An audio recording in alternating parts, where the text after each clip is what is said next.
of today and tomorrow. I still have a dream. I have a dream that one day this nation will rise up and live out the true meaning of its creed. That all men are created equal. Get up, stand up. Stand up for your right. Get up, stand up. Stand up for your right. Get up, stand up. Stand up for your right. Get up, stand up. Don't give up the fight. Hi, good evening, everyone. This is Rod's Views live, Monday evening, the 29th of April. As I said, I'm here tonight with the leader of the NCC, the National National Coloured Congress. It used to be the CCC. I've got Fadiel Adams here with me. And Fadiel, later on this afternoon, I got some photos people were sending me about you with all of these things laying in hospital, and they asked me, Rod, are you still doing this interview with a guy? I said, well, listen, I spoke to him this morning. He's going to be here. He hasn't told me anything other than that. So that's a good start. You're a man of your word. So in spite of what people are thinking on social media, you are here. So it's going to be an interesting chat. I think lots of people are looking forward to this interaction. So you're a plumber by trade, I take it? All-round construction worker, but I specialize in tiling and plumbing, yeah. Okay. And you now, for how long were you a plumber? Phew. How long is a piece of string? I think about 30 years. Is it? Yeah. Phew, that's long. So, back in the day when social media started, I've had a very good friend of mine, maybe you know him, Brian Ebden. He's late now. The two of you used to have lots of fights on social media. And I used to have to calm Brian down a bit. And then Brian told me all kinds of stuff about you, and you at Brian, and the two of you threatened each other with going to court and all of that stuff, etc. So, Brian is late, ne? Yeah, I actually posted, despite our differences, recent peace, Brian Ebden. Yeah. And Brian would be very, very surprised me having an interaction with you. He probably would have given me a whole thesis of what to tell you and what to ask you and so on. So besides that, recently someone sent me something about another interaction that you had on social media with another guy. I don't know this guy. He's not worth knowing. Just to put it out there. Don't waste your daughter. Okay, so in any case, that's. I just wanted to check. Are you normally into the fighting mode on social media, or have you calmed down a bit? I don't know what it is, to tell you the honest truth, Rod, but trouble seems to follow me around like a faithful dog. Ek slat die eerste nie. Okay. But there's a reason I don't eat first, is van Murat. So you can ask Brian. I was going to say you can ask Brian, but I didn't provoke that fight either. People seem to just, I don't know, it's my face, it's my I don't know. But people like coming at me, and you know what, where I can avoid trouble, I will avoid trouble, because I genuinely don't have the time for trouble. But okay, there's a time to step back, and there's a time to step forward. Okay. Listen, you're now into the political arena. So before I get into some of the detail, can you tell us a bit about Fadiel? Maybe some of the softer stuff, some of the stuff that people don't know, that you might want to share, or so on, about family, or what do you like? You like sport. You see, I'm Mighty Arsenal. Would you support, and that kind of stuff? In anything like that? Yeah. I was raised by a single mother. Okay. My father was present but absent. I have 2 late sisters. I lost the 2 of them 2 weeks apart. I love family. I'm possibly the most loyal person you'll ever meet in that regard. Okay. I love my dogs. I'm a big dog person, something a lot of people don't know. Okay. In my spare time, I used to work for animal welfare Okay. on a voluntary basis. I'm a Liverpool fanatic. Okay. I support the All Blacks, Okay. which might seem weird to some of you, but just live with it. Yeah. No, I can I live am with a that. father. Okay. Not the best father in the world, Okay. but I try. You know, guys like us, we didn't have the best role models, man. You know, Okay. in today's terms. So we didn't have much to learn from. So we try to do what we can. Okay. Listen, in Fadiel, you know, people, and you know, people are generally peeved off with established political parties. And I think you were for a period as well, in terms of your rants on social media and so on. I think you guys were almost like a pressure group or something. And so what made you then step into, I know you went into local government politics, but now step into real politics in terms of national parliament and provincial parliament.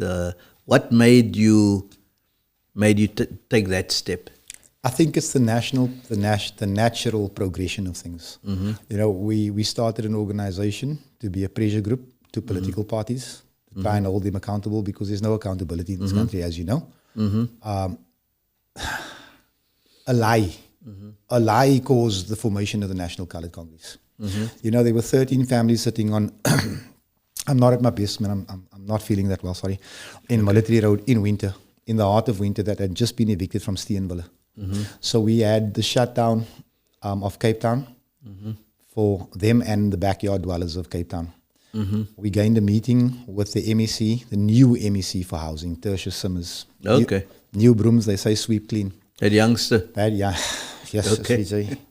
You know, he he promised that he would house all the evictees who qualified for free housing. And then he stopped taking our calls. Is it? And my words to him was, "Vark, jy gaan sien." So it was a lie, he never delivered on that thing. You know what? The DA lies is what they do. Okay. I looked at the people around me. I said, you know what? Let's start a party. I think Tertius and his handlers were probably laughing at us at the time. I don't think they're laughing anymore. Okay. So let me latch on to something around that, about the DA and so on. You know, I don't like to listen to stories. You know, as an advocate, I always say there's 10 sides to a story. But there's been this thing that has been floating, coming to me and saying that initially that you guys were really a project of the DA to put pressure on the ANC, and that's why they supported the formation of you guys as a pressure group, and then you guys went rogue. Yeah. I see you've been listening to Sebastian Peterson's stories. No, I'm not listening. No, it's not his stories. Okay, so here goes. So 3 guys had a conversation. Okay. One of them was an active member of the Cape Party. I didn't know anything about the Cape Party. Cape Party. The Cape Party, that, you know, that... the Cape Independence. It is a Cape Independence Party, Okay. but it's the original one, the Cape Party. Okay. That was Oscar Lyons. Okay. He tried to get me to join the Cape Party. Now, I wasn't all that interested in politics. And I looked at the Cape Party and I said to him, it's too white. So we sat down, and I think it was 11 points that we made. And we put it forward to Oscar and said to Ibrahim Davids, who was also, he was the other member, and said, go and speak to Jack Miller. Tell him this is what we need as the colored community, feel a part of this to make this thing grow. Jack Miller comes back with 11 rejections. He wasn't interested in anything. Nothing from the colored people. I said to Oscar and Ibrahim, F this guy. Let's start our own thing. So we started Gatvol Cape Townian. Okay. Now remember, Gatvol Cape Townian came to prominence with the Sikalo riots. At this time, I'm being projected as being anti-black. Immediately people latched onto it that I was a DA project, I was a Freedom Front project, I was paid by AfriForum, God weet nog allemaal wie. I think they're eating their words now. It's not that we've gone rogue. We've never had interaction with these people. I refuse interaction with these people. I have nothing to say to them. I'm all about the community that needs me. Okay, no, that's fine. Tell me, I read your people's manifesto that you launched on Saturday, 20-pager. It's very interesting. One of the few parties that have a readable manifesto that is one can easily read and so on. I was quite intrigued by some of the stuff that I read in there. And it gives one a different perspective to what we hear you say, because that's in black and white. It's an easy read, and I would encourage people to read their manifesto, hold him to account to what's in that manifesto. But we'll delve into some of that a bit later. As I said, it's an easy read. What would you say would be, because you guys are contesting nationally and provincially. Which provinces are you contesting? We're only contesting the Western Cape and the national ballot. Okay. For the simple reason that we simply did not have the funds to contest everywhere. Okay. We'll get back to that funds. Your launch was on Saturday, no? The manifesto launch was Saturday. It was on Saturday. Tell me, what are some of the key issues that you guys or the NCC is offering South Africa? Well, we will not talk with South Africa. What are your key offerings? Maybe 3 or 5. Let me tell you something, Rod. Let's be brutally honest here. I mean, we can always be honest with each other. The NCC will never govern this country. Yeah. So we didn't write a manifesto for the country. Yeah. We wrote a manifesto for the people who we represent. Mm-hmm. Okay. So the most pressing issues are employment, housing, crime, power, electricity, and of course, education. There are many other issues which you can latch onto that, like healthcare. However, those we find are the 5 most pressing issues. Okay. Okay. Before we drill into some of those things, so you guys are now obviously going to. The pity we don't have water for him. I think I think he needs some water. Put some respect next to my name, please, Nanto. Yeah. Okay. Is because you guys are going to be confronted with some of the global issues as well. That's debated in Parliament and so on. And should you get 1 or 2 seats in Parliament, what would be the position that you would hold when the issue of global politics, and let me focus on 2 in particular, Russia and Ukraine. What should be the position of South Africa in respect to that? South Africa should support Russia. Should support Russia? My position will always be center-left. Okay. I've got no time for right-wing politics. Center-left? Center-left, sir. So you and Julius are not chomies? We have a lot in common, I must be honest. People might not like to hear this, but we have a lot in common. Okay, because he puts himself but as he's far left. left. You know, he's far left. Okay. If he leans any more to the left, he's falling over. So in terms of Russia and Israel and Palestine, what's your position around that? What did the father of this nation say? No, I'm Madiba said it. Madiba said it best. Let me quote Madiba for you. Yeah.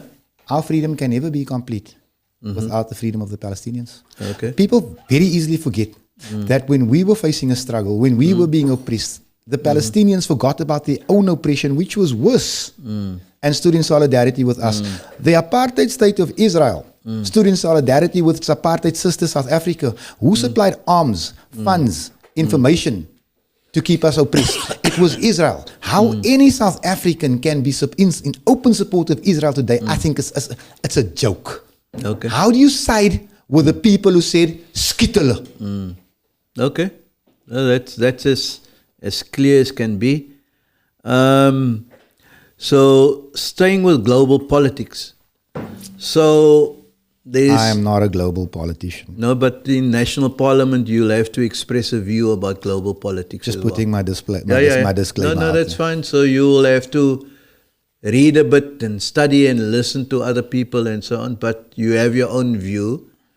So there's an issue that comes up and South Africa needs to vote, take a position on it. Will you be guided by our human rights dictates, human rights framework, or who our friends are, and who will give us the best trade deals? So when you must vote, will you be guided by human rights, or in terms of who's our friend, or and so on? The National Coloured Congress is a party of conscience. Okay. We will always be guided by our conscience. Human rights before all else. Okay, good. And then South Africa is part of the African continent. How should South Africa position itself vis-a-vis the rest of Africa? And obviously that's going to be a big issue that come up as well. How would the National Cape Coloured Congress position itself? It shouldn't be a big issue because logic should be the order of the day. We can't have a situation where we have up to 10 million undocumented foreigners walking these streets. Okay. It's a logistical nightmare. It's a financial nightmare. Yeah. South Africa isn't ready for the strain of its own poor. We're never going to uplift South Africans out of the gutter with all of these people here. Undocumented foreigners must go home. And any company or any government department that is hiring foreigners when there are suitably qualified South Africans sitting at home needs to be looked into. Okay, so when you equate foreigners to Africans, but there are many foreigners who's in this country who are maybe not from Africa. How do we deal with them? Let me tell you something. All of the prime land in this country is being bought by European foreigners. Yep. They are not South Africans. They don't belong here either. Is it? I'm putting it out there. How can a Russian own the mountain in Houtpay? What parallel universe are we living in here? This is why the DA must go. Because as we can see, it cares about one section only. Blonde, fair skin, blue-eyed and rich. Cares about no one else. So you think there must be, it takes me to the land question. So what's your view around, on the one hand, land without expropriation, that issue, and foreigners, because you started saying foreigners should not own land here in South Africa. Is that what you're saying? That's not what I'm saying. Okay, but you said now that Europeans that buy land here in that are buying all of the prime land. I've got no problem with anyone buying land. I don't care if it's a Cameroonian, if it's a Chinese person, but we're talking about the wholesale sale of our land. That needs to be put to an end. And on the issue of land, land must be expropriated without compensation. Anyone talking about buying back stolen property is a fool. We never gave our land away. They stole it from us. We want it back. Okay. So you on the same page as Mackenzie, the PA, and some of the others? I see there's more and more parties who are saying that foreigners should be thrown out of South Africa. I'm saying should be sent back to South Africa, back to where they come from. I am a humanitarian. I'm all in favor of parking them at the border and then going through the normal visa issues. Okay. We don't even have checks to see who's a criminal or not. Okay. If you look at the crime situation, go to the Mitchells Plain Town Centre, see who's the criminals there. I'm not saying our people are not criminals. What I'm saying is, Becky Cele once said, less than 10% of these foreign nationals have criminal records. That means we got 1 million undocumented criminals walking around here. These people didn't come here to work. Remember, there's a difference between a businessman and a refugee. Now, if you go to the barber shop on the town center now, you'll see one guy cutting the same 4 heads all day long driving a Maserati. How can a Pakistani come here, seek asylum, and own 50 tuck shops? That is not a refugee, sir. That is a businessman, and he's not paying tax. But yet, when he needs hospital care, it's our tax rands. When his children need education, it's our tax rands. This man is a parasite. He must go home.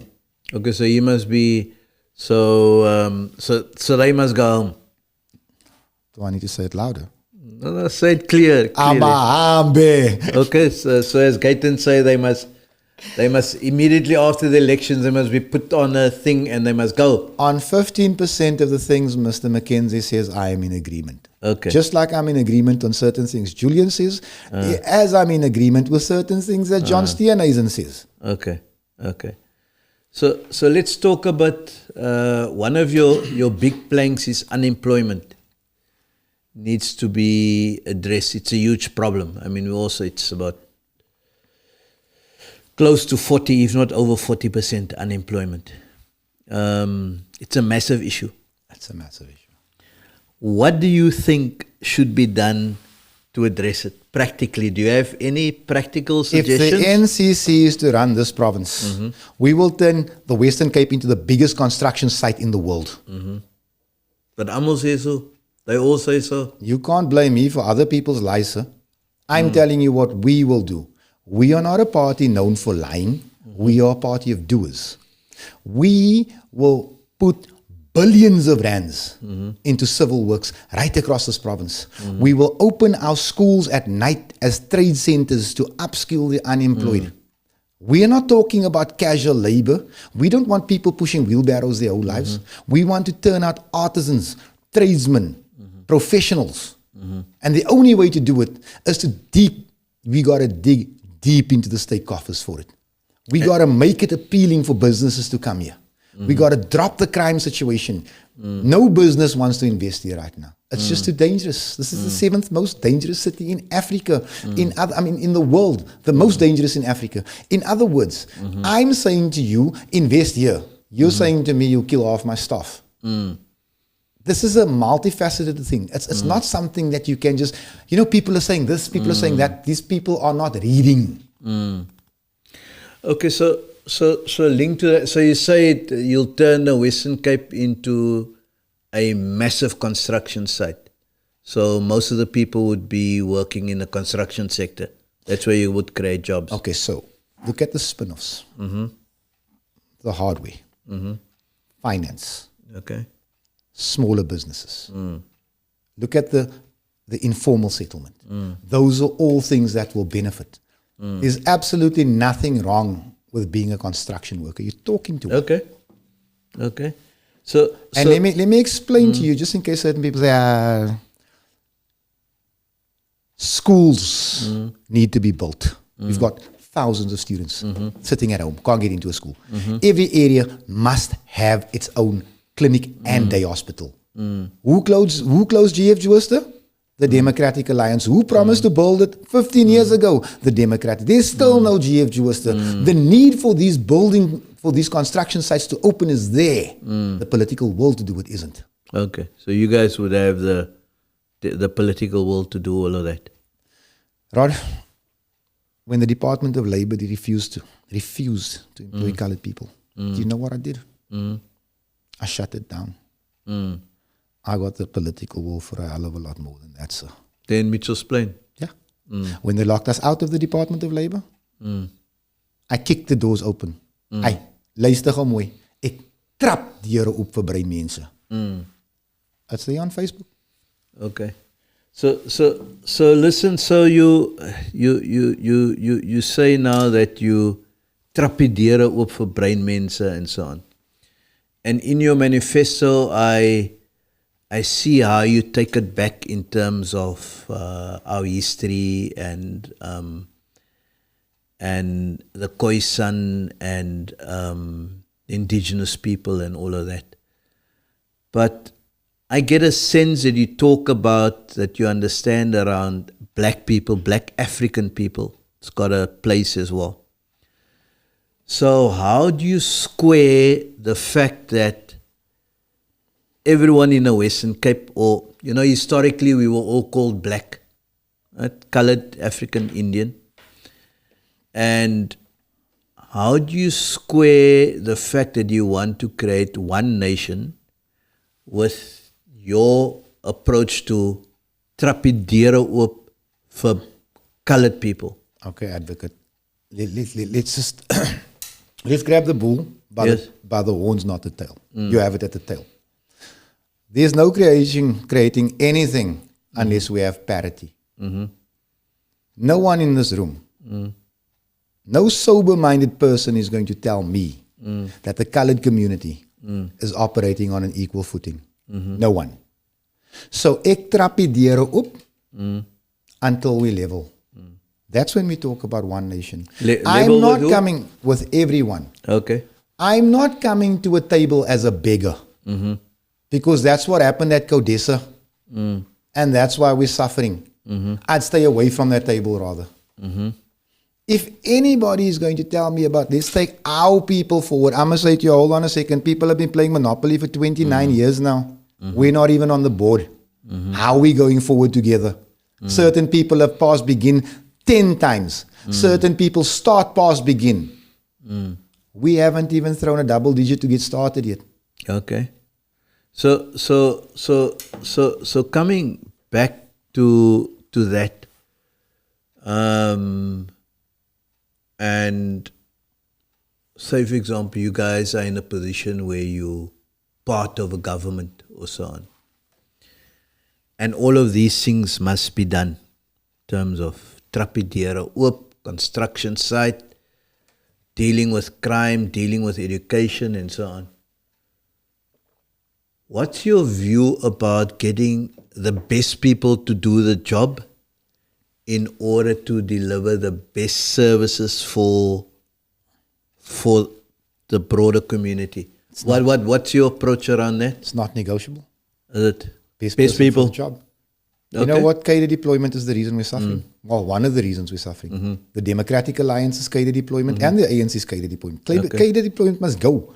I wouldn't think twice about hiring a DA member or EFF member to do the job, provided that he or she was the most capable person to take our people where we need to go. Okay, so I wanna bring that back to that and forget about their political allegiance, because I mean, if it's the best person for the job, you're not going to worry what's their political allegiance, number one.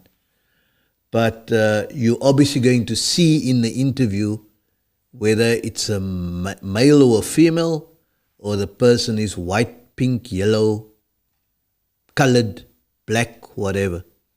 So that doesn't count as long as it's the best person. It should never have counted. Okay. And this is the reason for this resentment that I feel towards these people. Colored people are persona non grata in this country, and nobody but us has had the balls to say it. Everybody wants to say it now because it's fashionable. Everybody wants to say it now because it's election time.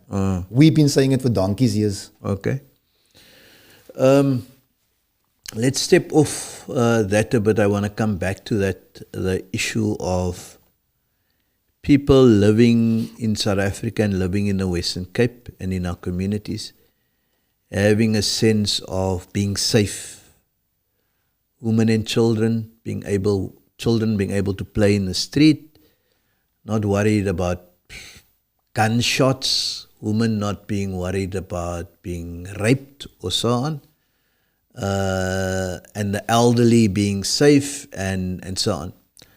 What would you guys do practically to give people that sense? If I live in Cape Town, if I live in Hanover Park, if I live in Steenberg, if I live in Mitchell's Plain, if I live in Googs, I'll be safe. The police is going to do their job and so on, etc. What would you guys do practically? How much time do I have? Don't know, you got like a minute or so. Remember, we're not just talking about We've always crime had a here. gang problem in Cape Town. Yes. Always. But the gang issue is fueled by the drug issue. We attack the root. Why are there no preventative programs in school from grade R? Prevention is better than cure. Cheaper too. So we'd start there. We'd start educating our kids. Stay away from drugs. You know what? A drug dealer can't be the role model in our community, man. But he's the most thriving entrepreneur out there. So we start there. Secondly, we start finding employment for people. The devil does find work for idle hands. Thirdly, get these kids into school. Ensure that there is something for them when they pass matric. We are saying, you know what, this 430 Rand a month SASSA grant, take it away. Feed the child. at school, breakfast, lunch, and give him something to take home for supper. Right? The balance of that money, put it in a fund. He's only eligible for that money when he passes matric. Bam, up goes down goes the dropout rate immediately. When that kid finishes school, there's something in place for him to either start a business or go to study. That's how you get rid of crime. Furthermore, policing must be a vocation. On top of that, because we've got too many lazy people sitting in police stations falling asleep, barely knowing how to fill in an affidavit. Furthermore, pay policemen better. How can you have a policeman with 15 years service living in a shanty? The man is susceptible to corruption. Get rid of it. Finally, give the judiciary its teeth back. Minimum services for repeat offenders. And the limited use of the death penalty in extreme cases. Okay. Yeah, problem solved. It's not rocket science. Okay, nice. Thanks. I just want to add on to that, seeing as you're a legal mind. Our constitution is failing us. We got a first world constitution for a third world country. We're not ready for this paper. The constitution is supposed to be a living document. It's supposed to speak to our needs. It doesn't. It must be reviewed. Okay, so you would review. We can have another debate around that because I wouldn't want to debate you on that. Yeah. Because the view that I'm holding is that if it wasn't for our constitution, this country would have been in the doldrums. The constitution and the judiciary, with the greatest respect, we must question the judiciary where we must. But if they didn't stand firm, they would have been. This country would have been in the doldrums. Can I give you a counter view to that? Give me a counter view. We've lost close to 200,000 young boys in these Cape Flats over the last 25 years or so. Okay. The Constitution has protected the murderers. The Constitution is the reason we're in the doldrums. We can't take the scum out of our own society because of the Constitution. I respect the Constitution. It's about the application and interpretation because there's human beings that must apply it. The people doing the dying are human beings too. Okay, no, that's fine. So that brings me, there's another question. You answered two of the others that I was going to ask about minimum sentence, and you said you limited death penalty you would bring back. What's your view about the parole system? What would you guys do about the parole system? Do you want my hardcore answer? Yeah, no. With all my friends in prison? I'll give you my hardcore answer. Yes. No parole. And that's your honest answer. That's what you guys will push. I don't care how full the prison system is. Sy het mos geweet hoe sy stron aanvang die tronk is vol. Okay. You made your bed. Lay in it. Okay. So that brings me to another hardcore, probably. Let's get a hardcore answer. Corruption is a huge thing in our country. It's a huge thing. That's why I was involved and started the SA First Forum and so on to push back, let our people push back. Politicians are so quick to say they're anti-corruption and so on. So let me put something to you practically. So there's a serious allegation of corruption against one of your members who's in Parliament. This is hypothetical. Hypothetical. I was about to say, tell me who it is. No. So there comes a serious allegation. Rod Solomon is a member of NCC, he's a member of Parliament, serious allegation, blah, blah, blah, blah, blah. Or even, there's a serious allegation against you. Stand down. What should be the position around that? Stand down. Stand down until you're clear. Okay. That is my view. Then I also want to say on the issue of corruption. Corruption is so deeply rooted in this country that I'm of the view that we should offer an amnesty to all civil servants. Because we're never going to find out what's happening. So we should offer an amnesty and say, step forward. Tell us what you've done before we find out. Hold on to your pension. We'll move you into a different department. But we need to know where the rot is. We need to know how many of you are involved, who the contractors are, so that we can address this thing. Because right now, R1 trillion has been siphoned. Say it slowly, Rod. R1 Now, people might take a shot at me for saying, yeah, die skelms laat weggo. I'm saying, no. Let us find the loopholes in the system so we can close them. Okay. Let's see how that goes. Then linked to that, because you mentioned a number of stuff that must be done and it's going to cost money and so on, etc., etc.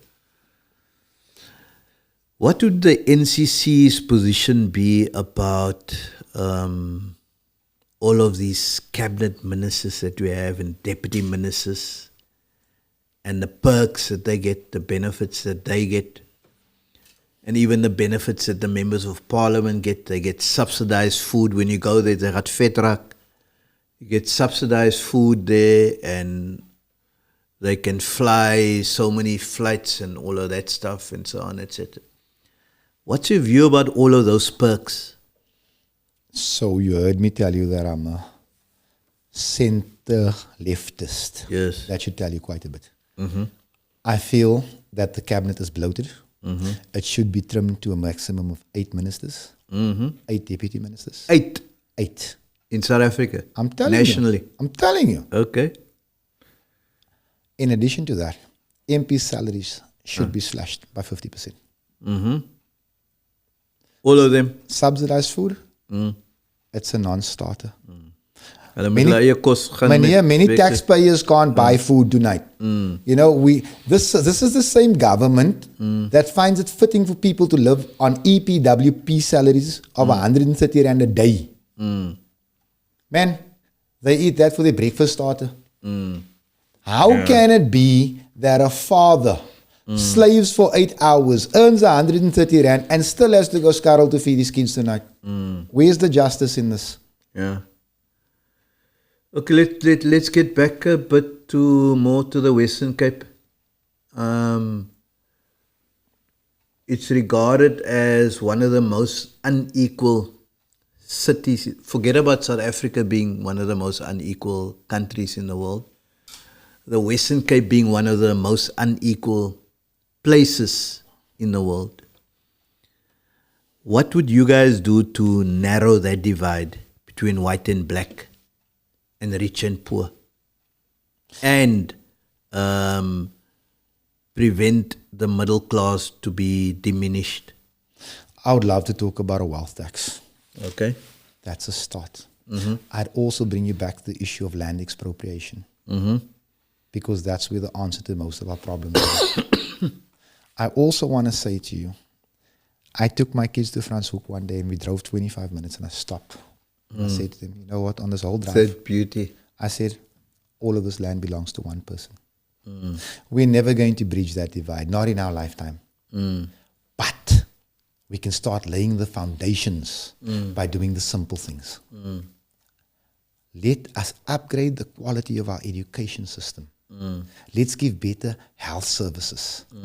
Let's get the skills developers and the entrepreneurs out into the communities. Let's create the night markets. It's going to be a slow process. You know what? Certain parties act like they have the magic wand for all of this. There isn't one. But certain things need to happen. Fishing must be nationalized. The mines must be nationalized. A handful of families cannot be the sole beneficiaries of the mineral wealth of this country. We will not eradicate poverty in our lifetime. I'm going to come here tonight and admit it. I'm probably going to be the only politician that's going to do it. But we can narrow that gap by 15 or 20% before we go. It is possible. Okay, what's your view? You remember you said you spoke to the Cape Independent people and all of that stuff. So what's your people's position around the Western Cape wanting more powers from national government? Wanting to take more and more powers? It's a brilliant idea, but we can't trust the party that couldn't get my city to work with those powers now, can we? We can't trust the party that can't supply running water to all of us, or to all the residents of this province with that type of power. I mean, the ANC is incompetent, it's inept, it's cancerous, it must just die already.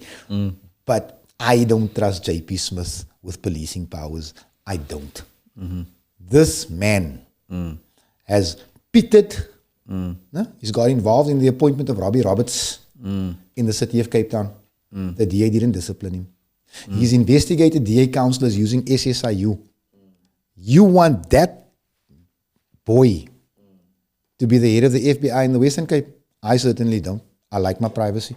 So you're saying you don't agree with them getting more powers as long as the DA. So if it's I agree. other parties, I agree with a competent government, but again, prove your competence. okay. That's like me. That's like me giving you a scalpel and saying to you, perform open heart surgery on Nantel right here. You're just not qualified. So listen, there's a lot of young people in this province. Went to matric, sitting at home. Some graduated, don't have jobs, and all of that stuff. I mean, you under 50, isn't it? Yeah, barely, So- barely. Barely. So it's good. It's good to see under 50s wanting to go into politics. So what will you give people, do as a premier, to give people a sense that, or especially young people, that it's not, having an education is not a waste? What would you do to let them believe that having an education is something? Remember, our parents used to say, because of our education, we could get out of poverty. And that's why lots of us went to go and study. So in the first two things. Firstly, I don't want to get into politics. I genuinely don't want to. I love construction work. No, but you're in politics out now. of necessity. Okay. Let me just put that on the table. Secondly, for the colored boy, what's the point in passing matric? Puta's got matric. Is it al 5 jaar by school? Daddy's got matric. Uncle Wani's got matric. They can't find work. There must be something tangible. Yeah. And that is the equality that we're fighting for. So what will you as premier do for that boy not to think like that? I'm asking you that. You now in the position to let Johnny not think like that. I will offer the guarantee that you can upskill yourself once you pass matric. That we can open doors for you via your upskillment. Like I said to you, we will turn our schools into skill centers. We don't need to build any extra buildings. I'm saying to you that for a colored lady with brilliant grades to get into varsity in the Western Cape is impossible. It's near on impossible. For a what? For a colored boy. What's the intake at any varsity? Colored intake. Keep in mind that 50%, roughly 50% of the matriculants in this province are colored. You've been to UCT, I can see. You don't see us there, do you? But you have to look. No, you got to search. But we should be in plain sight. I will offer the guarantee that varsity admission will be related to your ability, not your skin color. Okay, so it is. You're gonna give all young people a sense that it matters to have an education, not just colored kids. Everyone. You know what I've always said? Let my own lighty, let him fail because of his own inefficiencies, man, not his skin color. And you know what? He must succeed because of his talent and his hard work, not his skin color. The system is set up against my kids. It's something I take personally. Okay.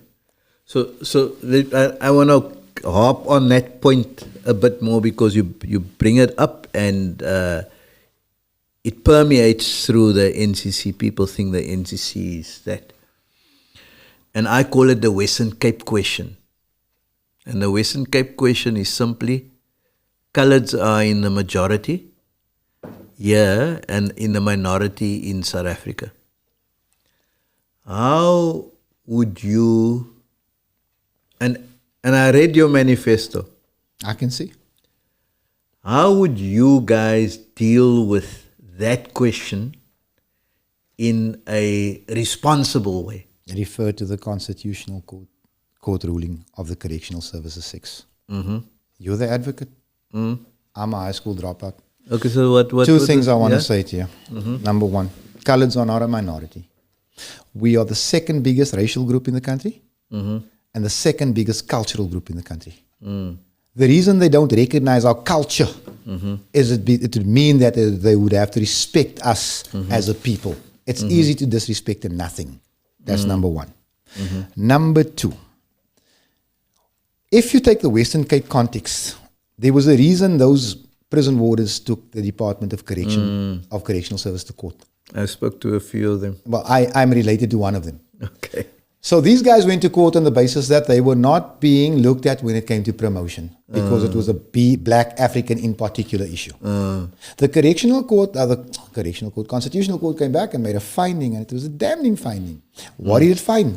It found that it is unconstitutional to impose national demographics in the Western Cape because it would have an adverse and devastating effect on the colored community. What did government do?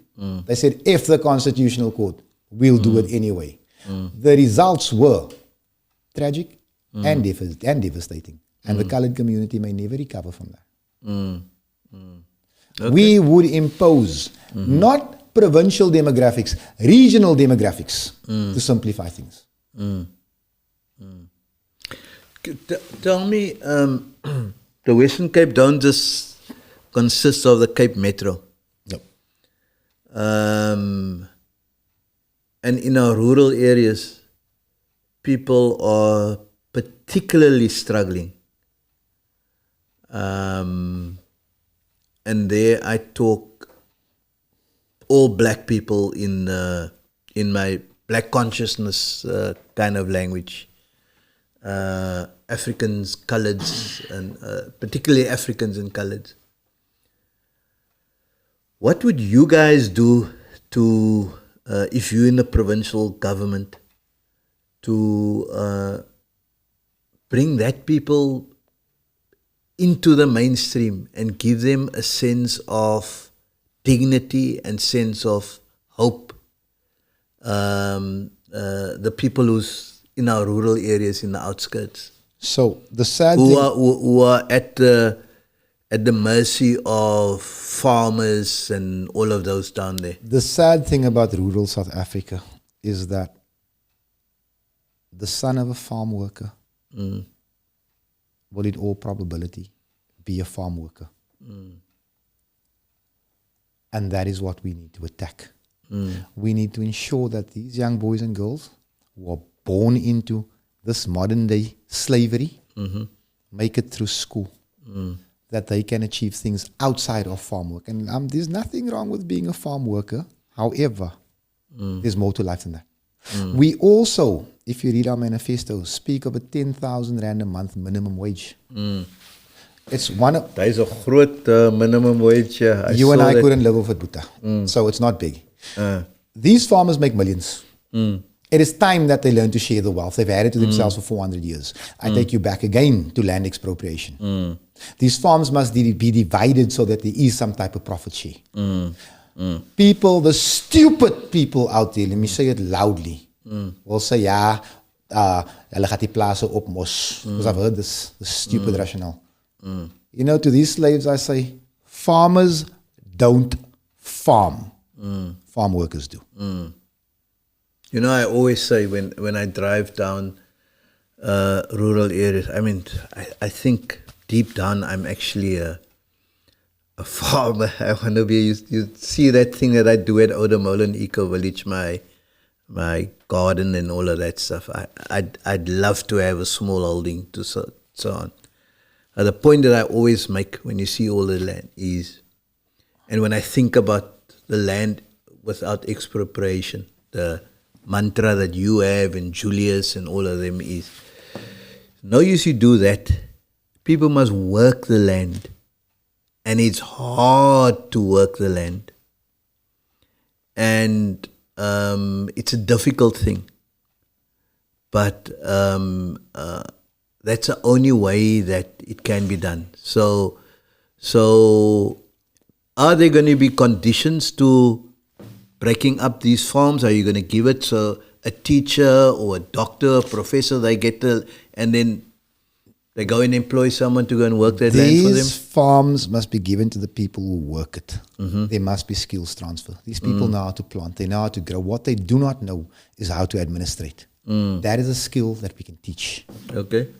I want to say to you, it's hard work. But I want our people to work hard for profit. Right now, they're working for food and foul wine. That must be rejected with contempt. Okay. Listen, so one must be, maybe it's a miracle or not a miracle, or in the scheme of things, etc. You become the Premier of the Western Cape. What would be the 5 things, immediate things, you would do during your first, I don't give you 100 days, I give you 150 days. Can I have 200? No, you go 150 days. What are the 5 things? 5 doable things. 5 doable things that will make an impact that you would do immediately. I'd get the trains to drive immediately. The trains? The trains. Okay. Immediately. Number 2, I'd break the school day into 2. I think it's in the manifesto. Yes. So the reason we do that is because of the traffic situation in Cape Town, no one leaves the house at 6 o'clock anymore. Everybody tries to get out earlier. So school children from working parents will start school at 6. They will be at school from 6 until 1. Unemployed parents, they bring their kids to school from 2 until 7. That way, we can halve classrooms. Okay. No child can learn 50 to 60 in a class. It's impossible. You want to know why our grades stink? Okay, why children that's fine. can't? That's 2 things. I was just... Yeah. Okay. Number 3, I would ensure that a plan was in place that made sure that every community had a hospital within walking distance. Ocean View, Manenberg, Pontyville. Our people can't be traveling to Mitchell's Plain Regional Hospital when they get sick. It's total and utter badness. Number 4, I would immediately scrap the rates and water arrears of every pensioner in the province. Number 5, I would ensure that there was a supplement to the measly pension that our elders earn. Those are the 5 things I'd attend to immediately. Okay. And so you know some of those things require national government intervention, but in any case, let's leave that. If you're a decent premier, you're going to get the job done. Yeah. Then you know, it's my sense, and I think it's a sense of others as well, and maybe you would agree as well. I don't think that anyone is going to get a outright majority in the Western Cape, more than 50%, a single party. Even nationally, I think the ANC is going to struggle.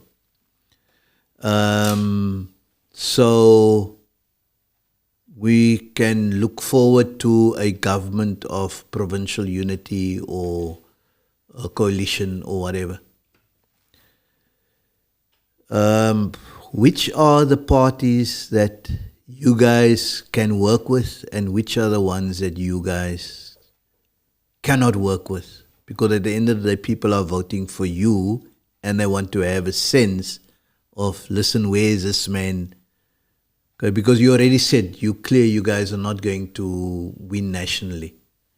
But in the province, you might have significant support that you might be able to influence that. Give us a sense. In the Western and Northern Cape, we're busy with transition here. It is our plan to take over these provinces.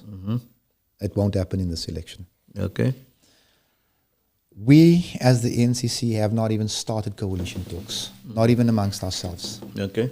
I'll tell you this much, that as a colored boy, I'm screwed whether the DA or the ANC is my government. And if you give me a minute, I'll explain to you.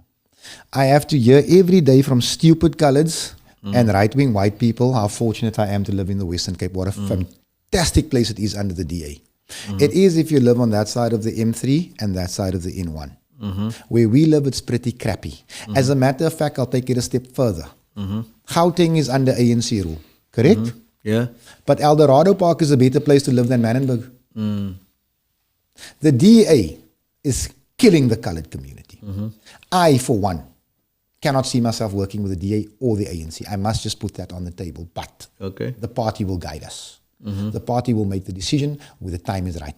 I'm in favor of us staying in opposition holding these thieves to account every day, all day, just like we do in the city of Cape Town. Okay, no, I hear you. That's commendable, right? But it comes now. It's crunch time. You guys must know. You in opposition. That's your view, etc. But your vote could determine who is going to rule this province. Can I sound racist? Yes. I'm going to squeeze those buggers for the best deal for the colored child. That's where my vote will go. So if the DA gives you guys the best deal for the colored vote, you go with the DA. That's what I'll do. And if the ANC does the same, you'll do the ANC. That's what I'll do. And you'll so you're not thinking of working with all the other smaller or independent parties. I said maybe 4 years ago I would work with Verwoed if it would better my community. Nothing has changed. Mm-hmm. Okay, so you guys, you were a construction worker, a plumber, and your party consists of ordinary people and so on. People want to know who. Because, I know it's expensive to do elections, and you guys had to pay that deposit and so on.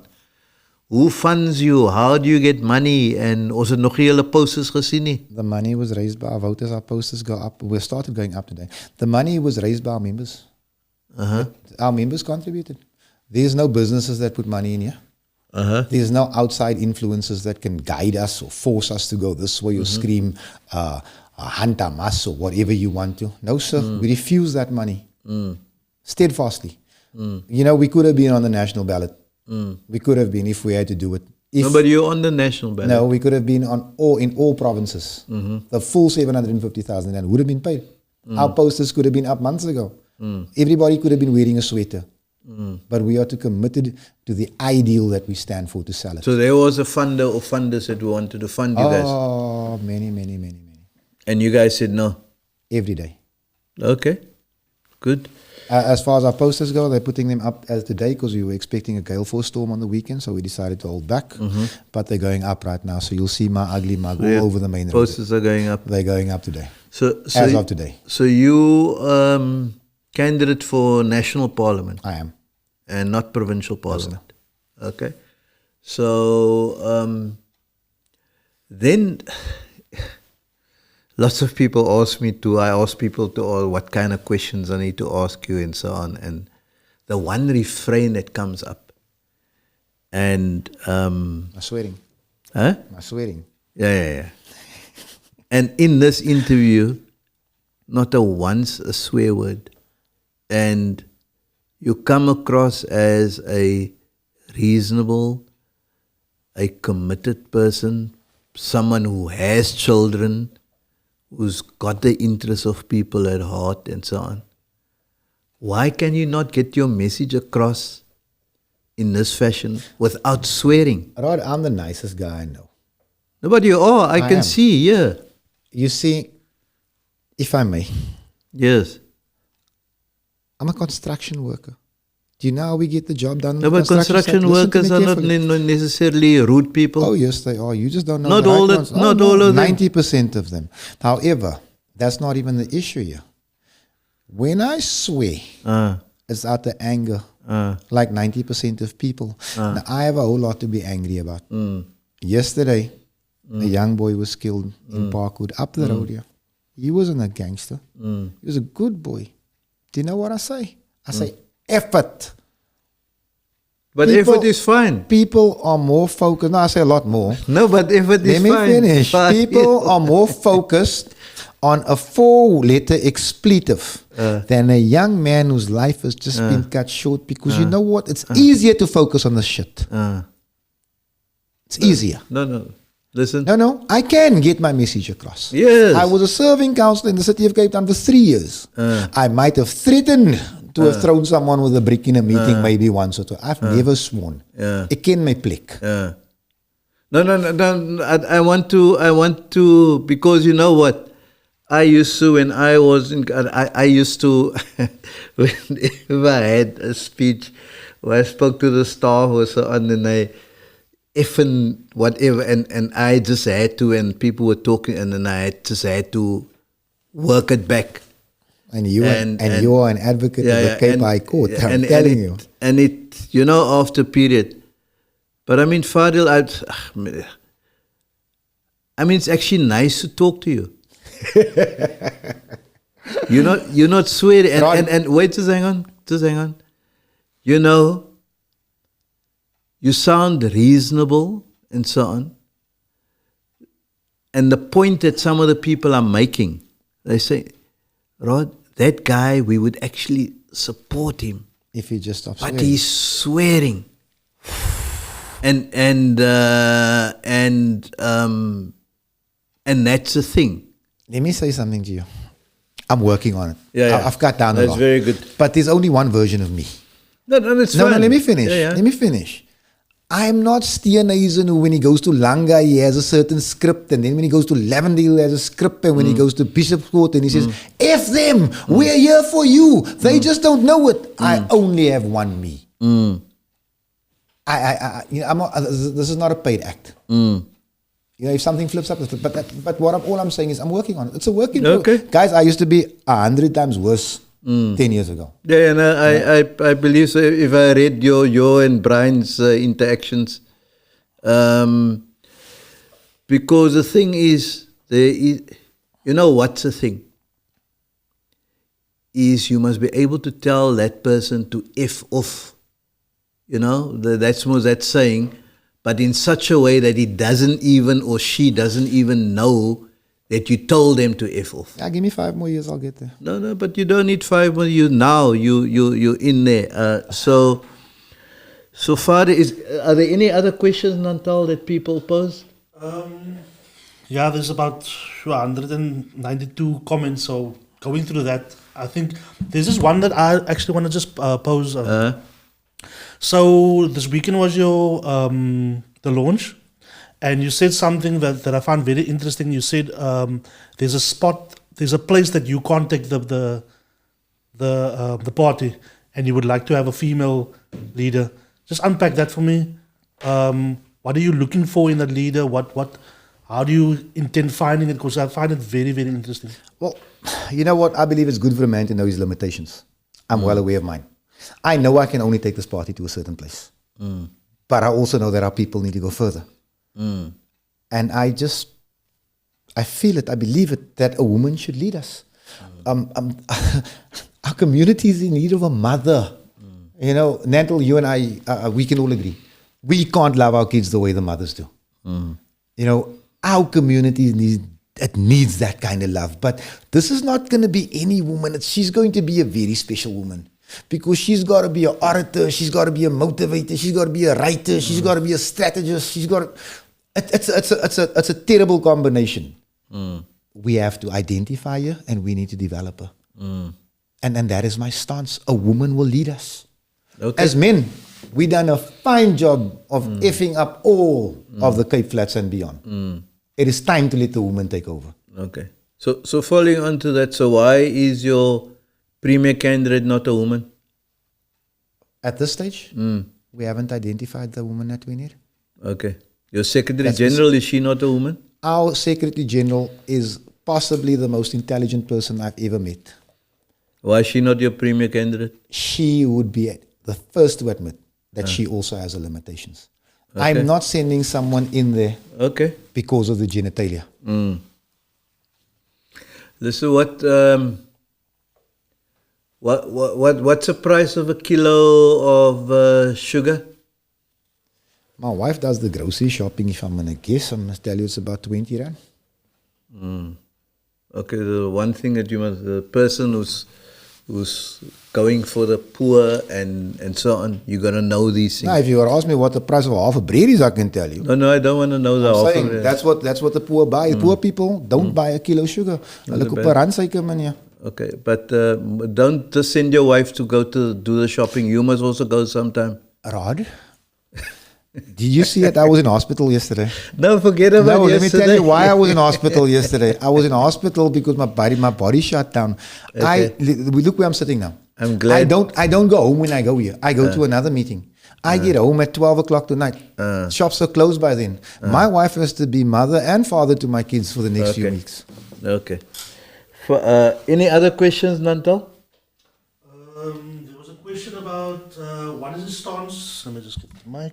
What is the stance on the new law of pension funds two-pot system? This person, I thought you. I think it's government's way of stealing the last little bit of money that is left in this country. I think if you're a smart civil servant with enough years behind you, Take your money now. take your money and run. Because I can tell you now, 10 years from now, people are not getting pensions out of these people. Okay. Fadiel, thanks. It was nice having you here. Say informative. Man. And thanks for coming. No, not Say informative. informative. No, it was nice. It was good interacting, giving people a sense of the Fadiel that I've seen developed over the while that I've met you. All the best with the campaign. Anything else you want to add before you leave? You know, people, if you ask 10 people for their opinion on Fadiel, you're probably going to get 20 different stories. But the fact of the matter is, I'm just one of you. I'm a normal guy. You know, I have simple tastes, and some would say a simple mind. All I want is the best for everybody. That's it. But not only for the coloureds. no, you know what, boss? Let me explain something to you. In my view, the three most important people in the history of this country: Bantu Steve Biko, Oliver Tambo, and you're going to disagree on this one, Desmond Tutu. A racist doesn't make that statement. I would say I disagree with You're you. probably going to because you come deep from the ANC. But all I'm going to say, listen to what I'm saying. A racist doesn't make that statement. He's going to squeeze a Dalla Umar or Imam Harun or whoever else in it. I'm telling it to you as it is. Okay. So all I want is what's best for everyone. And what's best for everyone is equality. I want my lighty to fail on the same field as the black lighty, as the white lighty. Right now, my lighty is not allowed into the gateman, and that's just something that I can't live with. Okay. People, thanks. That's Fadiel Adams for you of the National Coloured Congress. Yo, he Yeah? struggled with that, Nanto. Yeah, because I said CCC. National Coloured Congress. Wait. I've got another question. Sorry There's one question, yeah. Can you just, there's a discrepancy on the ballot. Can you make that one clear for everybody? Okay, yeah, before we go. So we registered the party as the Cape Coloured Congress, the CCC. And then, of course, there was an outcry from other parts of the country that we should include everyone, and we changed the name to the National Coloured Congress. So the abbreviation for that is NCC. So we jumped through all the hoops that the IEC put before us. They gazetted the name, the abbreviation, the logo, everything is passed. And then when it's time to go to the ballot, the IEC comes back to us and says, no, there's a National Communist Congress, so you can't use NCC. And we say, yeah, but you know what? You gave us this whole long checklist.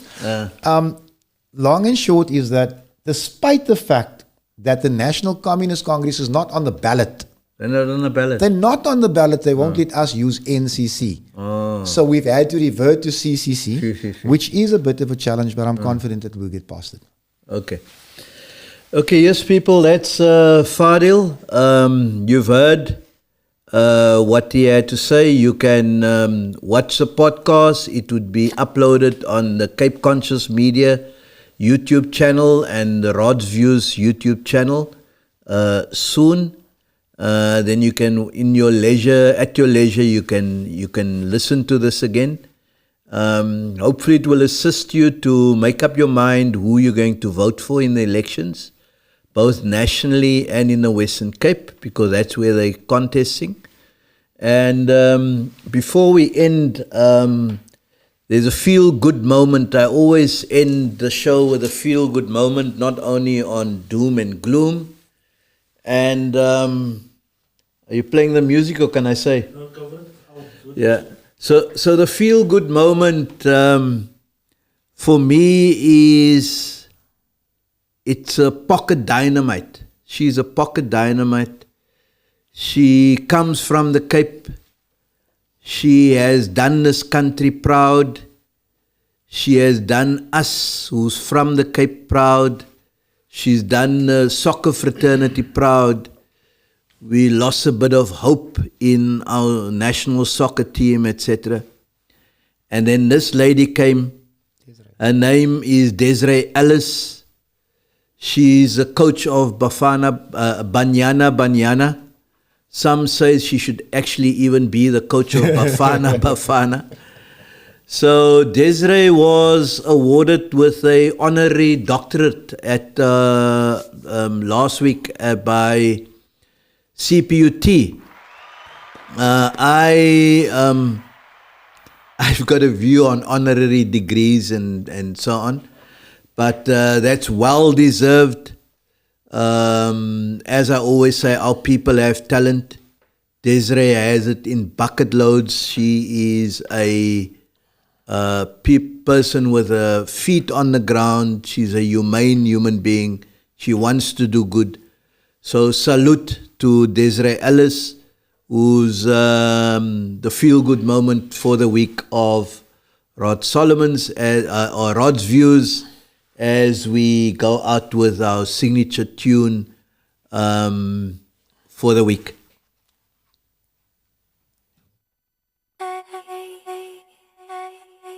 Don't worry about a thing. Every little thing gonna be alright. Singing, don't worry about a thing. Every little thing gonna be alright. Rise up this morning, smile with the rising sun.